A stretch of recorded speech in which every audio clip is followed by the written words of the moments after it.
at the end when we get to questions, so we don't forget anything. So today we're going to talk about, we're going to cover some of the basics of what you need to have sort of in place to run as a nonprofit organization.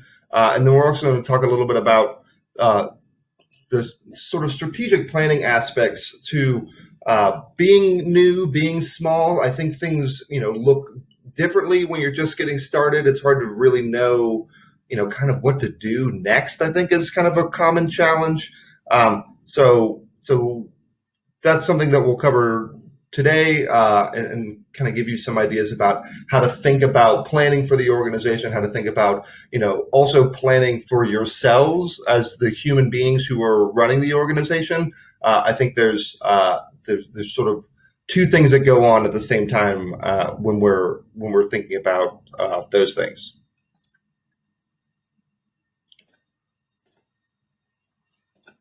So a little bit about my background.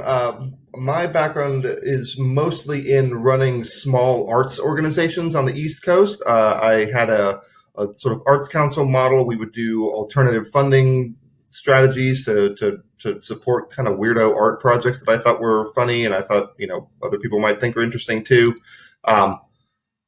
So I've loved what is possible in this sort of small startup organization space for a long time. I think that the sort of creativity and passions that people have and the people that I meet doing this work are sort of, kind of my favorite types of people.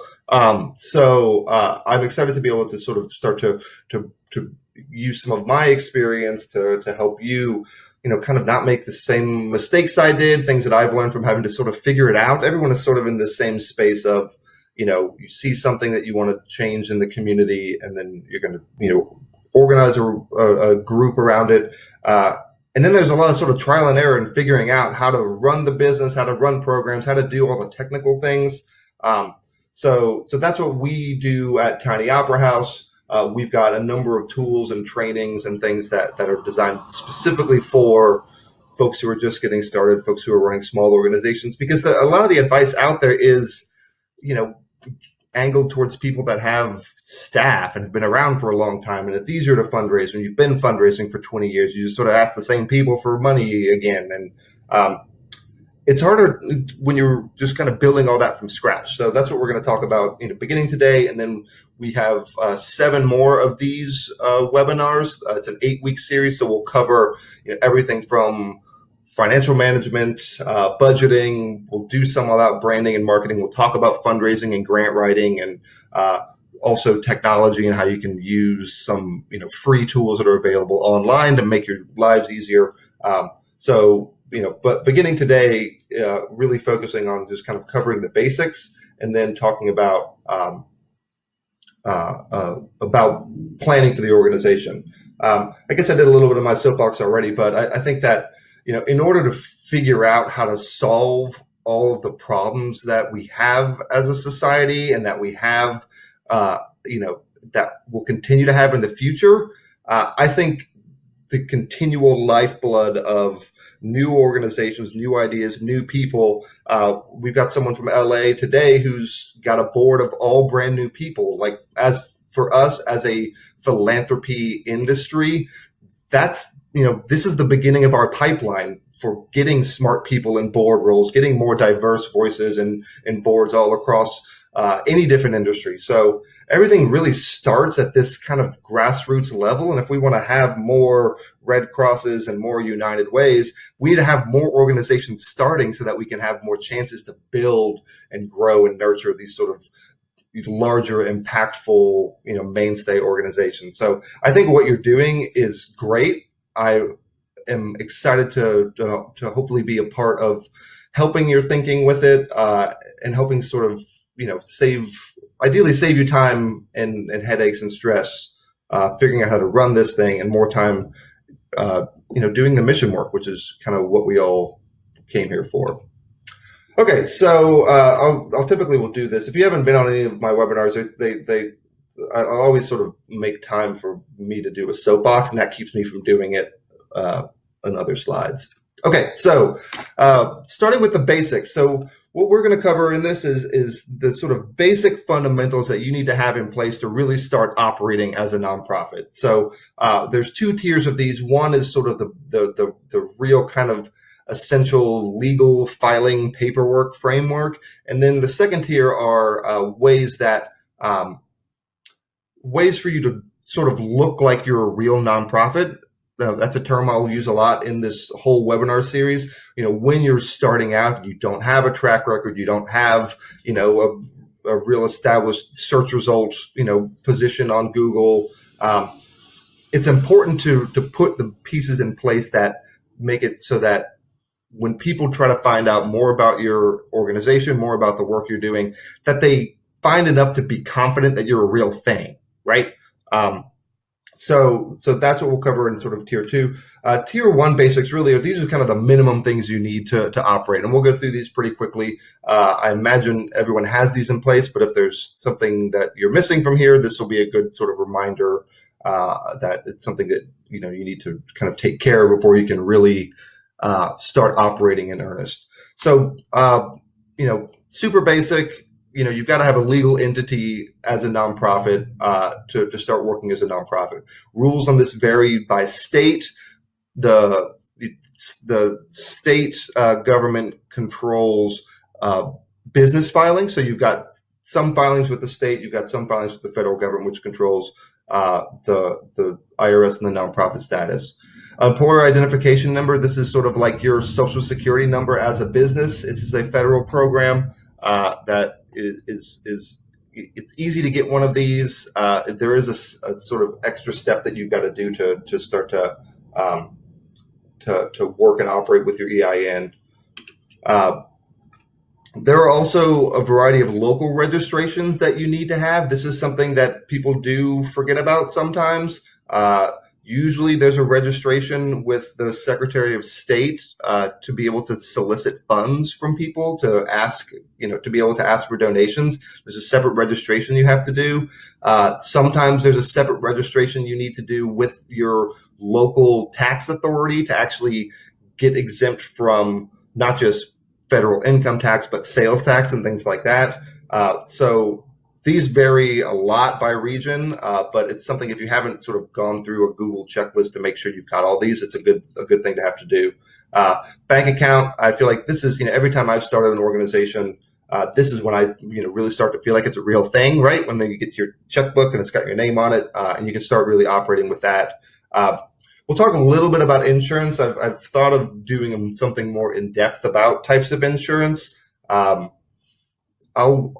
this webinar series, I'll sort of relate back to my experience of doing this. And, we never had insurance, and I guess we got lucky that nothing happened. If I were going to do it again, it's not that expensive to get some of these policies in place. It's something I would spend more of my resources on if I were going to do it again. So I guess I talked a little bit about this, legal entity. This is your state registering as a business in your state. And then the additional step of registering with the IRS to get that 501c or 501c4 nonprofit paperwork. Employer identification number. There's an easy online application. If you haven't done this, this is after you filed with the state, then you have to file to get this sort of business number. Even if you don't have employers, this is sort of, or employees. This is, again, this is like your social security number as a business, and you'll have to have it for everything. Local registration. This is, hopefully if you don't have these in place, this can sort of serve to kind of jog your memory. Different states have different requirements, different counties. Different county business license requirements. Even if you don't have an office, sometimes you have to have a county business license. Sometimes cities are more important than counties, depending on where you are geographically. So sometimes it's a city business license. Counties usually do have the bigger taxation authority, so they will have some sort of separate things. It's something you can Google and find out a lot about. So I would say just spend some time going through a little bit of research, make sure that you've got all these things in place. If you are operating in one state, more than one state, sometimes you have to file an entire new set of documents in every state, mostly around fundraising. So to be able to ask for donations in different states, there typically are different regulations on each state. And if you are operating in a multi-state environment, you're going to have to figure that out in each state that you're in. And if you've got specific questions, I'm happy to sort of help you think through this. You can send me an email. I've got my contact at the end. But it varies a lot based on where you physically are operating. And then bank accounts. So this is, again, like I said, this is when I start to feel like it's a real thing, when I can write checks and I can put money in the accounts. The only thing that really comes up with choosing a bank, if you haven't done that, is sort of differing philosophies about where you want to support businesses. The sort of local credit union type organizations can be great to start banking with because you build relationships with people who are in your community. A lot of these more local banks will have local giving programs and local grant opportunities. So those are good relationship things. But usually then they're not free checking things. The big banks like a Union Bank or a Bank of America will typically have some sort of free checking accounts for nonprofits. But then, you're supporting financial institutions that may or may not have, screwed things up for us over the past decade. So those are kind of the only two thoughts about banks I have. It is great to build relationships with local banks, again, because they're in your community and there are opportunities that can come from that. But sometimes you just need something free and easy to get going. There's a lot you can do in terms of connecting your bank account to different things now that it's sort of the future and the internet makes it easy to move money around and to do your sort of financial management. So that's something also big banks tend to be better at, having a good online infrastructure. But it's sort of a personal preference, I think. And then sometimes insurance. I think that if you're doing events, depending on what type of business you're doing, if you're working a lot with kids, if you're working a lot with sensitive populations, insurance can be a good thing to have. Usually there are brokers in different communities that specialize in nonprofit insurance. And they can be someone good to talk to just to kind of get some baselines about costs. It's usually not that expensive when you're small because you're not really doing that much. And so you're pretty low risk area. The sort of big buckets of insurance are these three here at the bottom. General liability is kind of like slip and fall insurance. It's to protect you against kind of accidents and things that might happen in the course of the organization. Professional liability insurance is more of if you do something deficient in the professional execution of the work, there can be a liability. Like if you are a nonprofit that helps kids get into college and you mess everyone's applications up, then that would be like a professional liability type insurance. And then directors and officers insurance is more unique to nonprofits. A lot of board members will ask for this. This is basically a legal protection for board members and executive staff that keeps it gives them another layer of insulation of personal liability against things that might happen at the organization. The organization structure itself has a little bit of protection, right? That distances it. It's a different thing, but between you and the organization. But sometimes this extra insurance is helpful. And again, this is something we can talk more about offline if you've got specific questions. Okay. Tier 2 basics. These are things that I call, how to look like you're a real nonprofit, right? Because we are, starting out, or we're, kind of building programs, and a lot of times, we're just developing our track records. So this is not meant to be sort of an insulting term, but I think it's sort of the reality of what our goals should be when we're, building a new organization, is that we want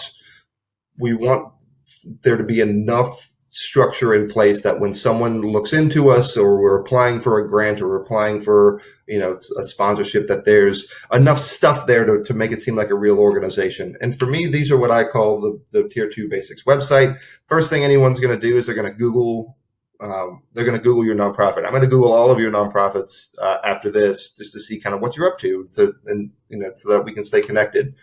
Phone number can be really helpful. A separate phone number from your personal phone number.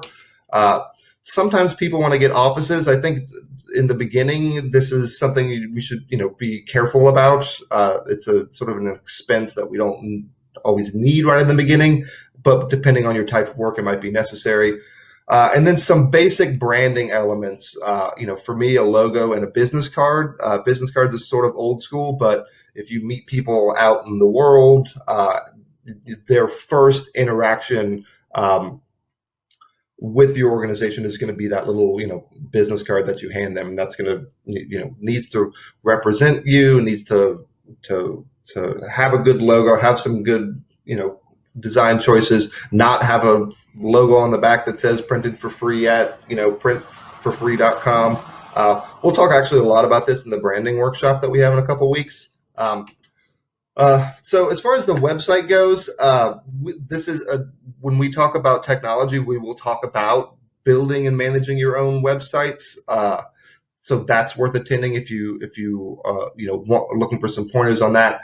I think that the learning curve to figuring out how to run your own website is something that you're just going to have to get over, in my opinion. It's really not that hard now. There's a lot of packages like Squarespace and things like that it's an all-in-one platform. All of the registrations and techie things you used to have to do in different places are all sort of in one easy-to-use format now. And I think that everyone's got a cousins, nephews, friends, aunt who can do websites and is real good at it. But you need to be able to be more nimble and in control of your information. So we'll talk about how to do that, how to make that process not so scary in our technology webinar in May. Phone number. I think it's great to have a separate phone number for the business. It is something that makes it so that if someone Googles your phone number, it doesn't show up with whatever sort of personal stuff that you've had. Luckily, there's a great thing, and we're going to recommend a lot of the Google Suite products through this, mostly because I'm pretty sure they're listening to me right now as we talk, but also because as a nonprofit, you get a lot of this for free. You can register with Google and get tons of free productivity stuff. One of the things they don't talk a lot about is Google Voice. So if you have a Google email, you can create a phone number with the area code in your city that's separate from your phone, your personal phone. You can have it forward to your cell phone. Our office number at Tiny Opera House is a Google Voice number. So when you call it, it rings to my personal cell phone, but it's a separate number. And I can also use it to talk and text and things through the computer and through the app they have. So if Google Voice, I think, is great and free. So that's worth checking out. I don't think anyone faxes anymore. I would have to figure out how to fax things if I needed to. Like I guess you go to like Kinko's and send faxes.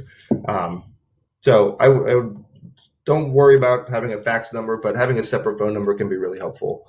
Office location. I think typically when you are in the sort of beginning phases, it's not worth it having an office that you pay for all by yourself. I think there are some good options now, especially around co-working. If you're in a city that has different co-working space options, those can be a little bit cheaper. Sometimes they have plans where you can have a separate mailing address. That can be helpful in this process of looking like you're a real thing, is having a business address that's not your personal address. And sometimes you can get just a mailbox number through that. Places like mailboxes, etc., also will sometimes have ways you can just get a mailing address.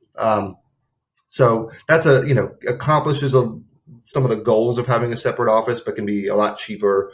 Co-working can be great, can also be really expensive for some reason. I don't know that they've figured out their business models yet. And then a lot of organizations who are more established, sometimes they've got extra office space. I know a lot of, or a handful locally where I am, larger organizations that let, smaller folks that have missions that are sort of in line with what they're doing. use the conference room or use the spare office that no one's using. So just those are some options. If you need a physical space, I would go through some of these alternative options first before you get into really leasing out a separate office space. Logo and business card. I think these are huge things. There's some good ways to design your own logo through things that are sort of logo generators or easy freelance consulting things. We'll talk about that on May 10th, and we have a whole deal about this. We've also got a lot of materials at Tiny Opera House that are that talk about branding. I think it's really important to again, down this road of looking like a real organization.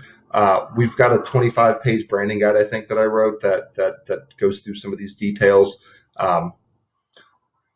It's probably, if you've got questions about this, that's probably follow up with me and we can talk more about it. It's sort of a process to do this on your own, but there's ways you can do this without being a designer or knowing anything about Photoshop or anything hard.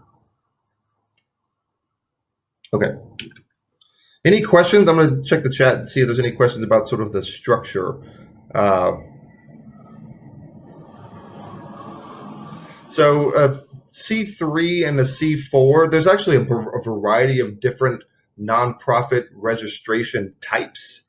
C3 is the most common. C4 is more like a professional association. It depends on what type of business you're doing, and they just have different technical filing things with the IRS. In terms of running a business and executing on a mission and starting to build traction and build audience and make meaning, I think the execution of it is all the same. It's just some of the filing stuff is different. Okay, any other questions before we talk about starting to think about strategy and planning for new organizations? Okay, so strategic planning is like a huge buzzword in big nonprofits. It's something that they talk about all the time. There's a whole world of strategic planning consultants. They tend to be like a plan that someone does and it sits on a shelf and no one actually uses it, right? So I was with an organization yesterday and they had just spent money on a strategic plan that said roughly like over the next 5 years, we're going to raise more money and do more programs and have a bigger email list, which is great. I think those are great goals, but they don't always help you figure out what you're supposed to do next. And I think one of the big challenges in being an organization that you're building from scratch, that most likely you're the only one who really works on it or cares about it, until you start to build a family around it. I think one of the challenging things is that, when you sit down at your computer Thursday afternoon at 2:00, like, what do you do? Like, what are you going to do now? And there's ways to think about strategy that are more tactical, that's more intentional. And those are things we're going to talk about. We'll cover kind of loosely how to think more theoretically about, what you want to do and what you want to do with your impact. But I'm more concerned with helping you figure out, how do you actually move from one step to the next? And what are the steps that you move to? And how do we use our sort of, board and our mission and our purpose to help drive the actual tasks that need to be accomplished in order to start building the organization. So a strategic plan is a more formal document. It's usually, a couple pages long. There's value in the strategic plan, I think, more in the process and more in the sort of conversations around, what do we want to do over the long term. It can be helpful to have something formal for a couple of ways. It's easier to communicate once you've spent a lot of time sort of thinking about, really distilling what work do I do, what mission, am I trying to accomplish. It makes it easier to tell other people what you're doing if you've thought about it and become really clear on that and have a real sort of goal in mind. So that's one benefit. It's easier to identify who your partners might be and who you can collaborate with. If you get, focused on your strategy, you'll understand your organization better, which then helps you see opportunities with, oh, this person's doing something similar, or this person's working in education, but they're not really doing what I'm doing. So they're, maybe not as valuable of a partner. So that can be helpful. This term mission drift is basically means, if you started out working on one mission and then there's an opportunity to sort of do something that sounds kind of similar, then you sort of migrate over and now you're doing this new thing, but you started off doing this other thing. So that drifting to other sort of mission adjacent is a term I made up. Things that are kind of like what you're doing, but not really what you're doing. Being focused on your strategy can help you sort of avoid that, right? And stay focused in your lanes. There's a lot of value, and we'll talk about the sort of values. There's a lot of things that are harder about running a nonprofit when you're small. There are some things that that you've got as advantages, and we'll talk about that. And one of these is focus, right? And being really specific and intentional about what you're doing. And again, having a strategy. This is my, what are we going to do on Thursday thing? Knowing what you should be doing with your time, which can sort of be a big challenge. So being small is hard because you don't have any staff. No one's really getting paid to do the work. You don't have enough money to pay people, but you also don't have people to raise the money. So you sort of got a chicken, egg, horse cart thing. And no one knows you. It's hard to, sort of compete against larger organizations that have professional staff and grant writers and have been doing it for a long time. But one of the things that's nice about being small is that you can create something that is incredibly value added, that has a huge per dollar impact return. This is my sort of numbersy thing seeping in, but you can create a little bit of an aha moment when you tell people about what you're doing. If you are good at this, we do something very specific to help a specific need that's relevant, that speaks to a larger problem, that, we're not going to solve all of this problem, but as a small organization, we're going to help these 100 people. And like that focus, it works to your advantage in marketing. It works to your advantage in getting sort of press coverage. It works to your advantage in that, building community around what you're doing.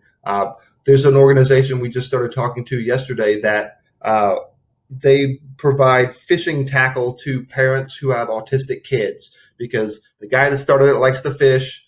They have personal experience having an autistic child. And so that's great. It's small, it's focused, it's achievable.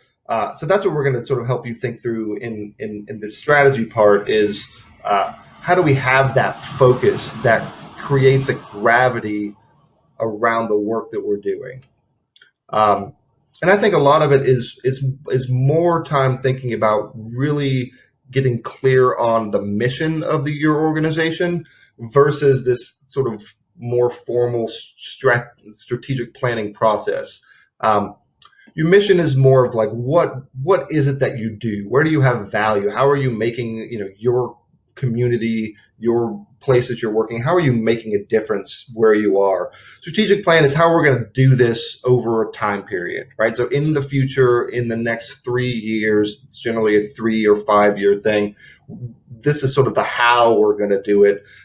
But if you get really clear on the what, it can sort of serve to guide you through the next steps in building the organization. The problem with trying to plan when you're just getting started is that you don't know what you're doing yet, and not in a bad way, but like you haven't yet figured out how do we communicate this message? How do we do the programs? Even, if the programs that we think we want to do, if they even work or people even care about them. So I think most of us are in that phase still. So that, a 3 year plan, who knows? I mean, who knows what's going to happen in 3 years? I mean, if you haven't been doing this and know where you're going to incrementally grow and how you're going to make changes, you might be a completely different organization in 3 years. So we're going to talk about sort of planning that gives still some room to adapt. And I think for me, getting really clear on the mission is part of that. this is sort of like a mission statement thing that we see a lot. Having the type of mission statement that's really big and sounds really good and like feels like it's going to sound good on a grant proposal or like on a t-shirt maybe. But the hard thing about these is I don't know what to do with this, right? Provide a quality education for all kids. I don't know what kids we're talking about. I don't know what quality means. I don't know what education we're talking about. So what we're going to sort of think through and what our goals are when we're just sort of building things out is getting towards something that's more like this, that is, providing science and literature after school education to third and fourth grade students in the Columbus, Ohio school district, right? This is a sort of mission focus that now it's easier for me as the human running the organization to insert myself in what am I going to do to achieve this goal. Like I can already start to see, okay, science and literature. I'm going to need to talk to some science teachers in third and fourth grade areas in the specific, now I can make a list. Who are all the science teachers in that area? Like now that sort of tactical approaches start to fill themselves in a little bit better when we get really focused. And a lot of it is this sort of journalism thing where, the who, what, when, where, why, as many of these adjectives as we can build into what our focus is. It helps us figure out, the biggest question, which is always kind of what do we do next? Anyone have any questions about this? I think this is really important. And I'm happy if you've got a mission statement you want to sort of brainstorm. I'll talk at the end about some other ways that we help folks out. We've got sort of an open office hours program where you can make an appointment and we can talk on the phone for 20 minutes about kind of whatever you're going through. If you want to talk through how do you move your mission statement to something that's more helpful, I think that's a good use of time. Okay, so now we'll talk about 3 different approaches that you can take to start to put some strategy around what you're doing. They're organized from least formal to more formal. The more formal one has kind of a template that I'll send you if you want to fill it out. It can be helpful, but we'll start with sort of more informal programming. And I think most of us are in the phase that is called an innovation cycle phase of the organization. So this is this sort of cycle of figuring out how to do things. What are we going to do? Did what we did last time work? How do we do it better? So this is basically the innovation cycle is we're going to do something, right? We're going to, hand out sandwiches to homeless people in the park. We're going to see if that worked, right? Did people come out? Did they eat the sandwiches? Did we get in trouble? Did we run out of sandwiches? Did we have too many sandwiches? And then tweak that plan a little bit and do it better next time. Like the secret to doing big things is really doing something small and good, and then you just do it a little bit bigger every time. Any of these big organizations, have a track record and have experience sort of doing this. And when you're just starting to try things out, part of the way that you can get better and continue to make improvements is really document everything. And this is something I did a really bad job of doing in the beginning. We did all this really interesting art stuff, or, again, that I thought was interesting. And we didn't take pictures. We didn't collect emails. We didn't do any of the like organization-y things. And so then when we wanted to do an event again, we had to do the whole thing from scratch, right? Because we didn't have anything to really build on. And when I mean everything, I mean everything. Anything you can get a number around, you can get a piece of information around. And a lot of that is because at this stage, you don't really know what information is going to be helpful, right? I mean, you might turn into the event side of your mission might be the most successful. And then you start doing events every month. And then you might really have wanted photos of crowds of people at past events like that. You don't know what's going to become valuable yet until you do it for a while. So, photos, videos, those are all easy to do now. Testimonials from people. We've got a whole workshop about of program design and program management. So surveys and sort of information from the people who are actually benefiting from the work, from the people who are funding the work, website, all of that sort of digitally stuff. Social media those are easier numbers to get nowadays because it's all kind of baked into these platforms. But yeah, I strongly suggest as much stuff as you can capture anytime you do something.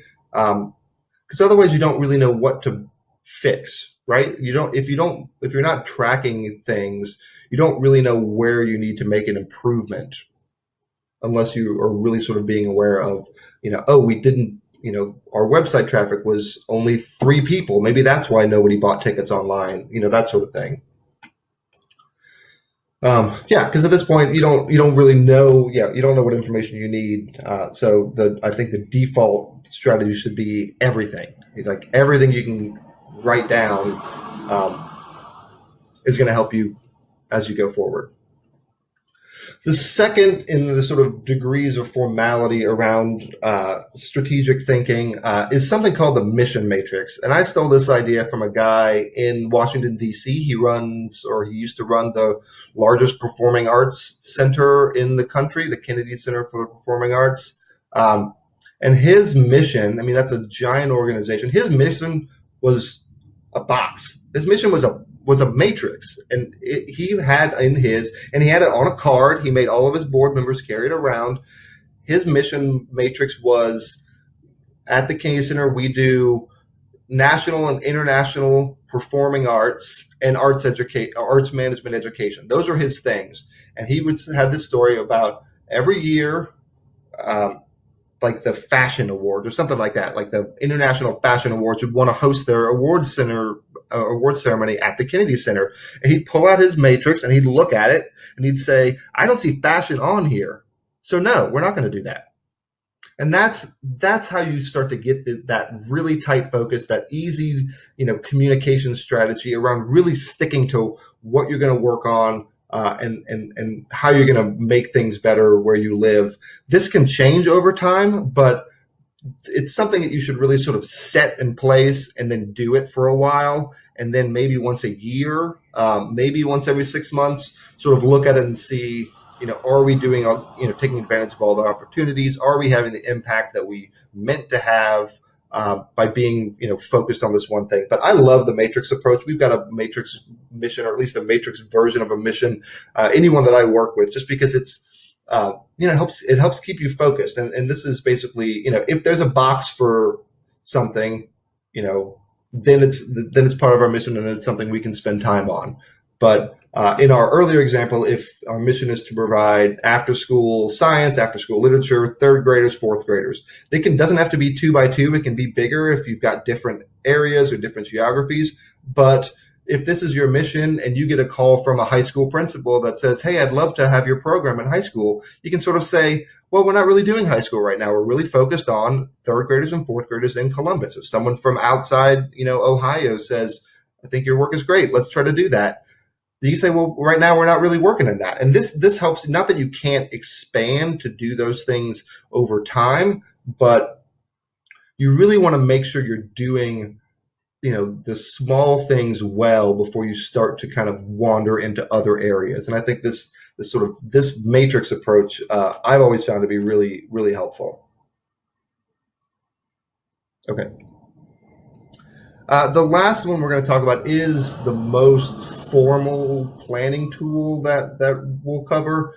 It's called a business model canvas. You might have heard this before if you've done any kind of entrepreneur or business startup training things. I think that the value really here is in the thoughtfulness of answering the questions and sort of making time and making space in your own brain to like sit down and think through all these different pieces. I think that's kind of the main value. But it looks like this. It is the goal of this is to map out all of the different components of your organization or of your business. I always will tend to use business words for things. I think that they just are easier, like customers and revenue and things like that. I feel like it's a clearer language to use. So hopefully that doesn't sort of feel weird for anyone. But you've got customers and you've got obligations to those customers, and it's fine to acknowledge that we live in a world that is based on businesses for the a large part of it, and this is how we're going to be successful.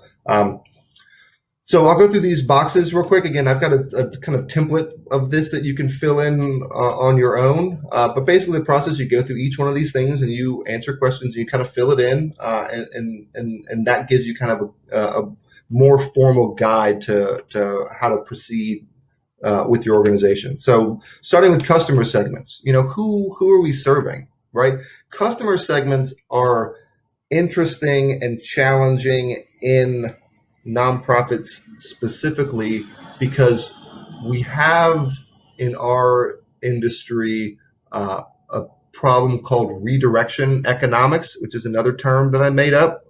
If you've got a better one, I'm happy to kind of take constructive criticism on my made up terms, but we have sort of an inherent conflict and challenge in nonprofits in that the people who we're serving are most likely not the people who are paying for it, right? So if we are working to help kids, even using our existing mission model, if we're doing science education for kids, those kids are our customers because they're the ones getting our service, but they're not paying for it. So we have two different customer bases that each need things, that each need to be thought of, that each need they need different marketing materials, they need different communication strategies. You almost got two businesses running at the same time because you've got donors who are your customers and you've got beneficiaries who are your customers. So that is an important thing to think about, just sort of as you are thinking about the organization in general, is that you got equal obligations to both groups, right? You got to do the kids well, and you have to make the donors feel nice. So this is where you write those down, and you can do those kind of split into two areas. Value proposition. This is where are we really having an impact? Where are we adding value to the community as a whole, and then adding value to our customers, right? Our two different groups of customers, our customers that are paying for it and need to feel like their money is being spent well, and the actual beneficiaries who are the sort of subject of our mission. And how can we be different? This is a fun one, thinking of how to sort of differentiate yourselves. Anywhere you're working, there are probably 10 other organizations doing something pretty similar. So how are we unique? And sometimes it's in their targeting around customers. Sometimes it's in, the slightly different thing that we work on. Channels. These are ways to connect with customers. How are we reaching out to people to tell them about our services? How are we reaching out to the funding community to tell them about what we're doing? These are, how are we going to engage with customers and provide those services that we're having? Key relationships. Who are the sort of primary relationships that we either have right now or that we need to start building? If you're in something that has a little bit of a policy angle, starting to build relationships with electeds and folks who are on city council. These may not all be things you have right now, but this can help you kind of think through in the future, where do we need to build relationships? Revenue. This is where's my money coming from? Where are we funding this? What's our sort of funding mix? We'll talk about that when we do our fundraising workshop. This sort of sales funnel approach to funding and how how to think about it. You've got fewer numbers of big donors, bigger numbers of small donors, and how they all kind of work together to keep your organization working. Key resources. What are the resources that you have or that you need to acquire to do the work and to execute on the delivery of some of these things? This is more like, what specifically are we doing to achieve this impact? Is it, reading programs? Is it the organized beach cleanup things? This ties in with the value proposition. And this is a fun one to spend time thinking about, because sometimes where you think, you might have value in ways that you don't, realize. Your value might be in your ability to convene everyone together, right? And that might end up being a better value than the volunteer days or whatever it is that you do with those people. Maybe your real value and the more important of your key activities is in your ability to bring people together. Key partners, who do we need on our team? Who do we need on our team as volunteers? Who do we need as sort of champions and cheerleaders? Uh, what organizations can we partner with? We'll talk a lot about partnerships in the program webinar. It's a great way to start to have a bigger impact when you are small. You've got things that you can do as a little organization without, staff and legacy costs and things like that. You can sort of move faster than big organizations, and so those partnerships can work really well when organizations are sort of trying to do a full, kind of top-down way to engage in the community. Cost structure. So costs is opposite of revenue. What is it? What are we going to spend money on to do this? Right? Is it staff? These are sort of the budget things down at the bottom here. And we'll have a whole hour to talk about budgets in a couple of weeks. I love talking about budgets. We can talk about it right now if you want, but I think we're almost out of time. Okay, so any questions on this? This is a helpful exercise to go through, to block off an hour of time to sit down and think about it. I think most of the value is in the thinking about it, not necessarily in having a document that ends up as super helpful, going forward, but to, have intention and make space for doing this. I think that's kind of where you're going to get the value out of this tool.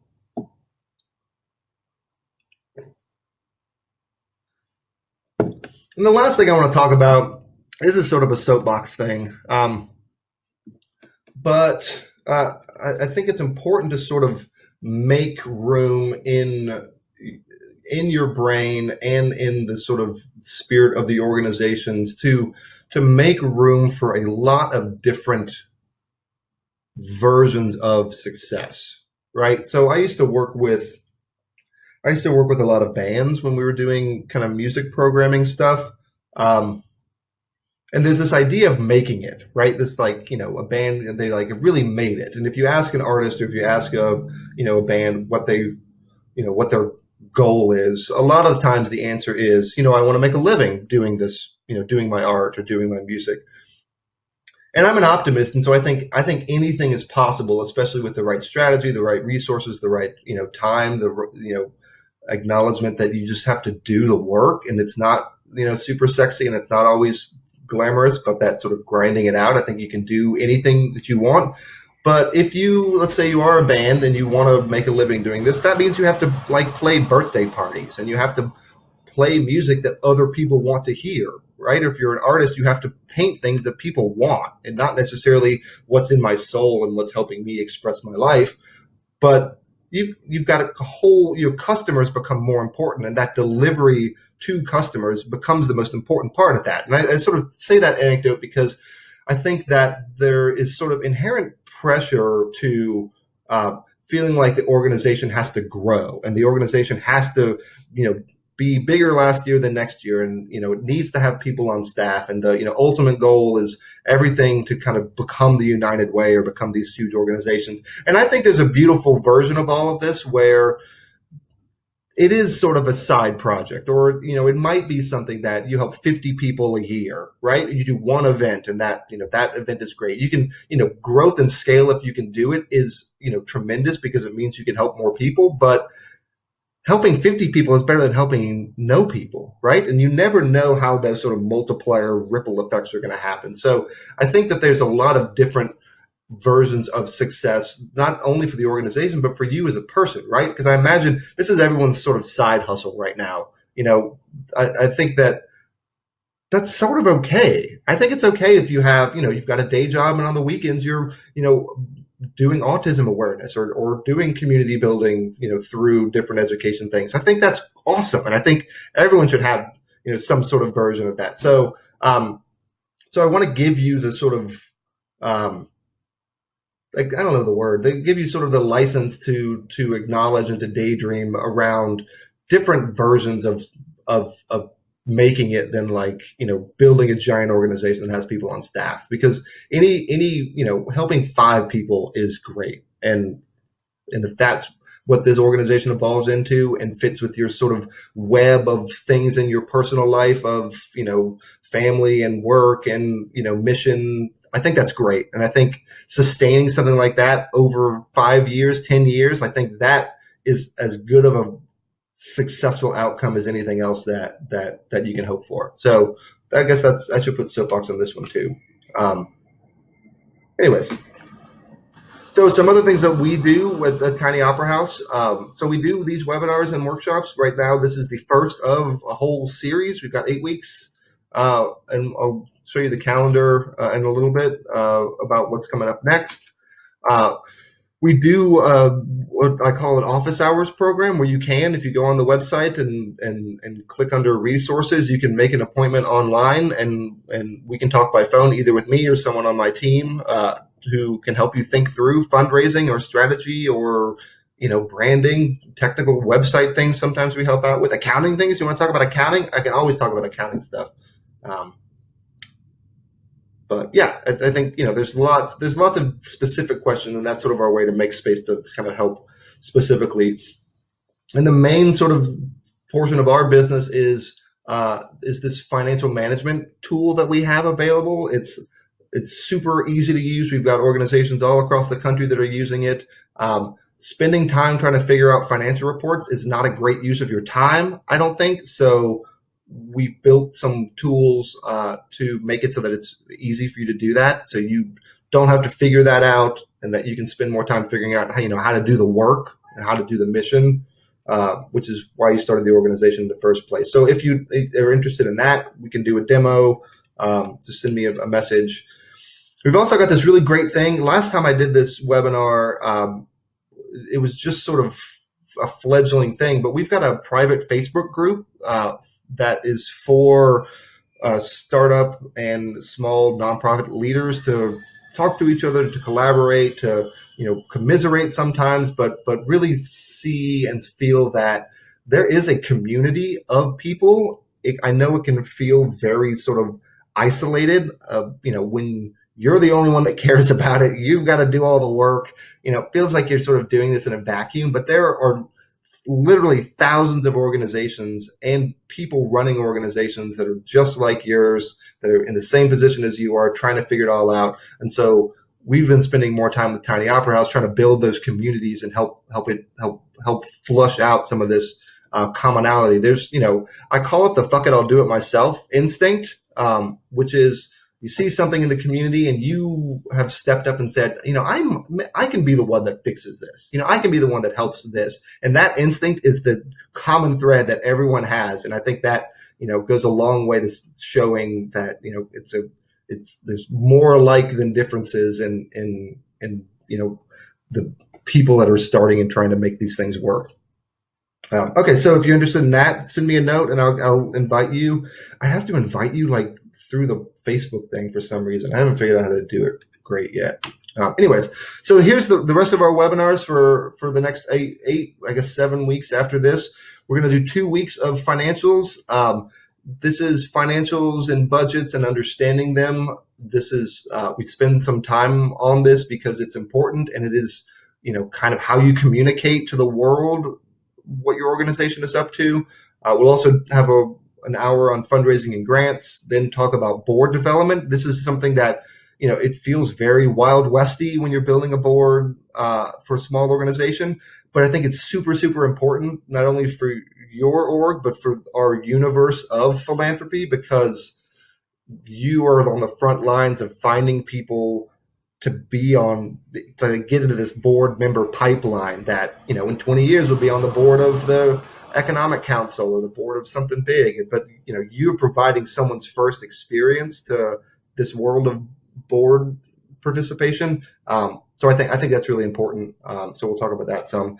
And then branding. I like talking about branding. Program, I like talking about programming too. And then we'll talk about website stuff and how to do some, small, cheap things that'll, if I imagine you're in a world of limited time and limited resources. So, how can each hour be a little bit more effective? And technology can help a lot with that. So next week, we'll talk about financial reporting. We'll go through sort of the basics of income statements, what the words mean. It's a great opportunity. I've done this for big organizations too. I feel like there's some sort of side business of like financial therapy for nonprofit leaders, because there's not always a good space where you're allowed to say that I don't know what an income statement means. I don't know what it looks like. I've had executive directors of big organizations just have me explain to them what their audit means, because they can't ask anyone, right? You can't ask the board because you're supposed to be the expert, and you don't have other people sort of at your level. So it's a great place to sort of really get the real information about what these things are and why the numbers are important. Okay, any questions? I'm going to put up my contact information, then I'll check out the chat window to see if there's specific things that you want to talk about. But other than that, thanks for being here. Thanks for doing the work that you're doing. It's not an easy thing. And so hopefully with information and resources and community, it'll, feel a little easier, as you're building. And that's what I look like. I'm a real person. I'm not having my webcam on right now because I don't feel like I look cute. Okay, questions?